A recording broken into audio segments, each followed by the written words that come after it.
واحد السلام عليكم الدراري، كنتمنى تكونوا بخير وعلى خير. المهم الدراري مؤخرا ديما كنبغي ندير على واحد الموضوع، ولكن مع الخدمه وتماره ما كنقدرش الدراري ندير فيديو. المهم الدراري اليوم جيت لكم واحد لايف، بغيت نعرف واحد الحاجه.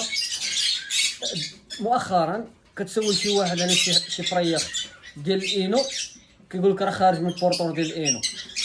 انت ما كتعرفوش، ما عمرك ما شتي الانتاج ديالو، ما عارفش واش عنده اللوتينو ولا واش ما عارفش عنده الالبينو. كدوي معاه كيقول لك هذا راه بورطور ديال الاينو.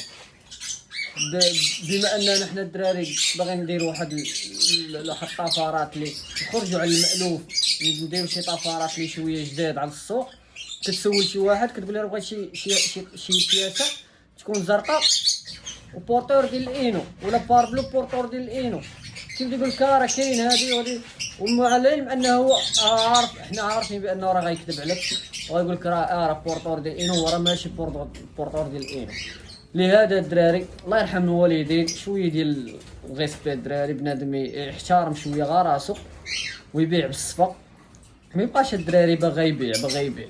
وبالنسبه للدراري اللي ولاو دابا كيطلعوا عليه شي فيديوهات حق ديال الفراخ مشاريع، الفراخ بروجيات، هذه باش يدخل الصار، باش كون اكيد اخويا 100% 2000% الا دخلتي على هذا البلان ديال الفراخ غادي تربح منه فلوس، كون اكيد راك ما غدير حتى ريال، ما غتدخل حتى درهم.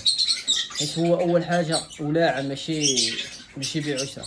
حيت الا تولعتي وعرفتي الخبايا ديال الفراخ، وعرفتي كيفاش الطفرات، وعرفتي كيفاش تزاوج هذه مع هذه، والماكله كيفاش، وهذه الوقت ديالهم اللي غتريح معاهم باش تعرف الفرخ المريض والفرخ اللي ماشي مريض، الفرخ اللي باغي يتزاوج من الفرخ اللي ما باغيش يتزاوج، كون اكيد غيعقل. حيت الا ما عطيتيش انت راه ما غيعطيش هو. واخيرا الدراري الله يرحم والدينا الدراري، شويه ديال الاحترام الدراري بعضياتنا، الله يخليكم. ما يبقاش بنادم يكذب على خوه المسلم. احنا راه مسلمين الدراري، وجا معنا غير الولاء، راه ما جا معنا شي حاجه اخرى. وان شاء الله فريقكم الدراري وبيسليك.